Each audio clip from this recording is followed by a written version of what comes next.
Hello everyone, I am doctor Rachna Dubey और हम आज आपसे बात करेंगे कुछ इम्पॉर्टेंट मिथ्स जो हमारे इंडियन कल्चर में हैं regarding pregnancy. In pregnancy you should eat double. This is a common question of many women to the doctors. मैं यहाँ बताना चाहूँगी कि हाँ, आपको 2 लोगों का तो खाना है, बट डबल तो बिल्कुल भी नहीं खाना है, उसकी कोई ज़रूरत नहीं है। प्रेगनेंसी में नॉर्मल डाइट से अगर आप 450 to 500 कैलोरीज पर डे ले रहे हैं एक्स्ट्रा, तो आपके बच्चे की ज़रूरत पूरी हो जाएगी। Craving for salty food indicates a baby boy, while craving for sweet food indicates a baby girl. Researchers show that there is absolutely no link between the cravings and the determination of the sex of the baby. So this is absolutely false. You should not eat non-veg, seafood, fish during pregnancy. Daily basis में non-veg is not good for your baby. Non veg food में cholesterol और potassium content ज़्यादा होता है, इसलिए weight gain ज़्यादा होता है। कुछ नॉन-वेज जैसे चिकन इज़ ओके, आप हफ्ते में 1 से 2 बार ले सकते हैं। Properly cooked eggs are also very good sources of protein. अगर आप रोज़ एग खाना चाहते हैं तो एग वाइट ज़्यादा कंज्यूम करें, so they are rich in proteins. Few fishes like tuna, salmon, shrimp are also very good sources of protein. इसमें omega 3 fatty acids होते हैं, DHA होते हैं, EPA होते हैं, जो कि आपके बेबी के ब्रेन के डेवलपमेंट के लिए, नर्वस सिस्टम के लिए, आइज़ के लिए बहुत ही बेनिफिशियल होते हैं। पर फिशेज़ में आपको एक बात ज़रूर ध्यान रखनी है कि कुछ फिशेज़ में मर्क्यूरी कंटेंट ज़्यादा होता है, जो कि आपके बेबी के लिए हार्मफुल होता है। इसलिए it's always important to select proper fish. और अगर आप फ़िश खा रहे हैं तो उसको अच्छे से पका के खाएँ और हफ्ते में 2 से 3 बार आप उसको कंज्यूम कर सकते हैं। Desi ghee in last months causes better baby growth and chances of normal delivery are more. देसी घी में फैट होता है, बेबी का और आपका वज़न बढ़ सकता है, जिससे नॉर्मल डिलीवरी होने में दिक्कत भी हो सकती है। This will definitely not help the baby to slip down during labour pains, क्योंकि देसी घी को वजाइना को ल्यूब्रिकेट नहीं करता है। और अगर आप नॉर्मल डिलीवरी चाहते हैं तो हेल्दी खाएं, एक्सरसाइज करते रहें और फैट से दूर रहें। नॉर्मल डिलीवरी डिपेंड करता है कि आपके पेल्विक का साइज़ क्या है और बेबी का वज़न कितना है। अगर आप देसी घी खाएंगे तो एक्चुअली नॉर्मल डिलीवरी होने में डिफ़िकल्टी भी हो सकती है, और साथ में डिलीवरी के बाद वेट गेन जो होगा उसको आपको लूज़ करने में भी दिक्कत आ सकती है। कोकोनट ऑयल लगाने से स्ट्रेच मार्क्स कम होते हैं। Sorry for this my viewers, my answer for this is no, क्योंकि कोई भी cream, lotion, oils, vitamin E, cocoa butter लगाने से स्ट्रेच मार्क्स को हम प्रिवेंट नहीं कर सकते हैं। आप अपने मन की खुशी के लिए ड्राइनेस और इची एब्डोमेन अगर आपका हो रहा है तो उसके लिए you can apply these creams. इससे सूदिंग इफेक्ट होगा टेम्परली आपके टमी पे, but it will definitely not prevent stretch marks. कुछ विमेन में स्ट्रेच मार्क्स ज़्यादा होते हैं और कुछ में कम होते हैं। ये डिपेंड करता है कि आपकी स्किन टाइप क्या है, कितनी इलास्टिसिटी है आपकी स्किन की, और आपके बेबी का साइज़ कितना है। Driving in pregnancy is harmful for the baby. No, you can drive a four wheeler in pregnancy if you are a good driver, but आप ये ध्यान रखें कि आप सीट बेल्ट ज़रूर पहनें। Even up to 7 to 8 months you can drive, but then you have to ensure that you drive slow and safe. Last के months में क्योंकि टमी का साइज़ बड़ा हो जाता है और स्टीयरिंग जो होता है वो अड़ सकता है, which can cause discomfort to you, so it is advised कि आप उस समय ड्राइविंग अवॉइड करें।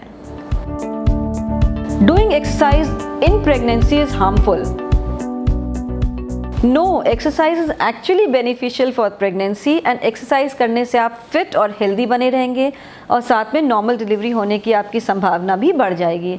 इनफैक्ट हम लोग हर विमेन को जो प्रेग्नेंट होती है उसको हम यही सलाह देते हैं कि वो एक्सरसाइज करती रहे, वॉकिंग, प्राणायाम, योगा रेगुलरली करती रहे।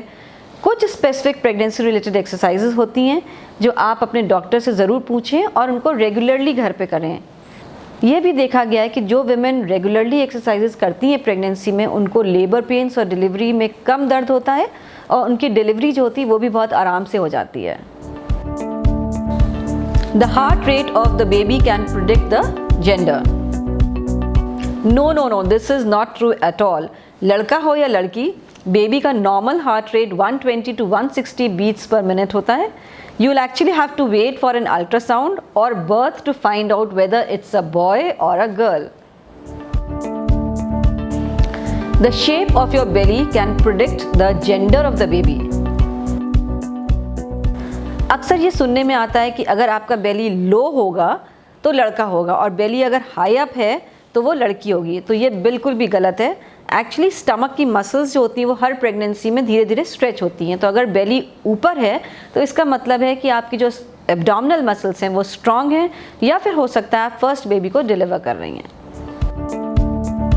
प्रेगनेंसी में पपीता खाने से एबॉर्शन होता है। पका पपीता खाने से प्रेगनेंसी में कोई भी नुकसान नहीं होता है और ये एक natural source of vitamin A, B और सी होता है। इसमें बहुत हाई डोजेस में बीटा कैरोटीन भी होता है।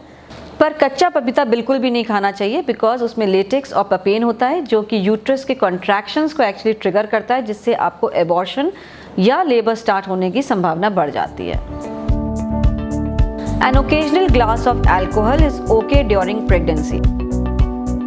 कितनी क्वांटिटी में अल्कोहल लेना सेफ है और कितनी नहीं, ये कहना बहुत ही मुश्किल होता है क्योंकि ऐसा कोई भी डाटा अवेलेबल नहीं है जिससे हम कह सकें कि प्रेगनेंसी के दौरान अल्कोहल इतना लेंगे तो सेफ है। So it is better to avoid alcohol in pregnancy. जो प्रेग्नेंट वुमेन अल्कोहल लेती हैं और उनके बेबीज़ देखे गए हैं उनमें कुछ हमारी साइंटिफिक लैंग्वेज में जिसको हम कहते हैं फीटल अल्कोहल स्पेक्ट्रम डिसऑर्डर, जिसमें हो सकता है बेबी का IQ कम हो जाए, डेवलपमेंटल डिफेक्ट्स हो जाएं, कंजेनिटल डिफेक्ट्स हो जाएं और नर्व सेल डैमेज भी होने की संभावना बहुत अधिक होती है। केसर और संतरा खाने से बच्चा गोरा होता है।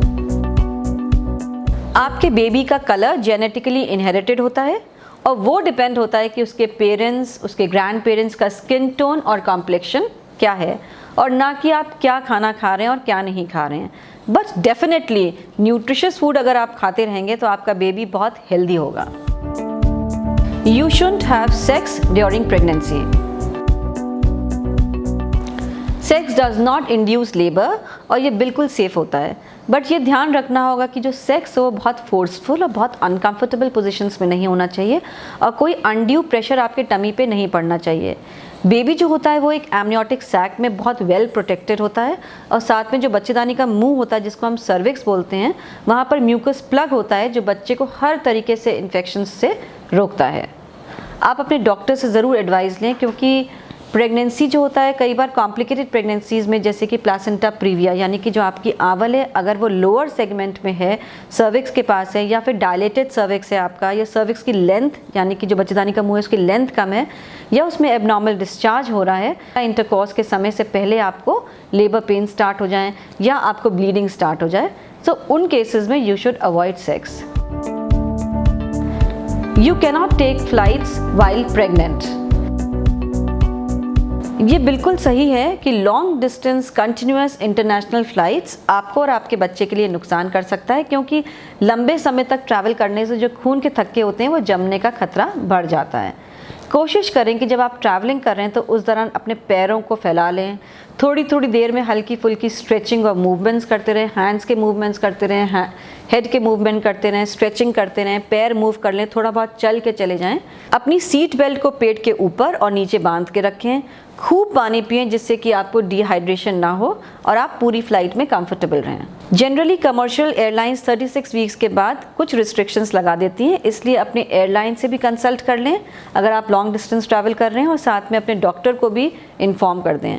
वैसे कई पेशेंट्स हमसे पूछते हैं कि सिक्योरिटी चेक के दौरान वो जो रेज होती है वो हार्मफुल तो नहीं होती, तो मैं बताना चाहूँगी कि सिक्योरिटी चेक जो स्क्रीनिंग होती है that is absolutely safe for you and also for your baby.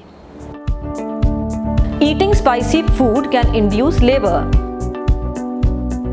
इस बात का कोई भी एविडेंस अवेलेबल नहीं है। प्रेगनेंसी के दौरान हम यही एडवाइस करते हैं कि स्पाइसी फूड को ना खाएं क्योंकि उससे खट्टी डकारें आ सकती हैं, बेल्चिंग हो सकती है, हार्ट बर्न हो सकता है। लेकिन मॉडरेट अमाउंट में अगर आप खा रहे हैं तो कोई भी दिक्कत नहीं है। Spicy food does not induce labour. Pregnant women must remain inside the house during solar and lunar eclipse.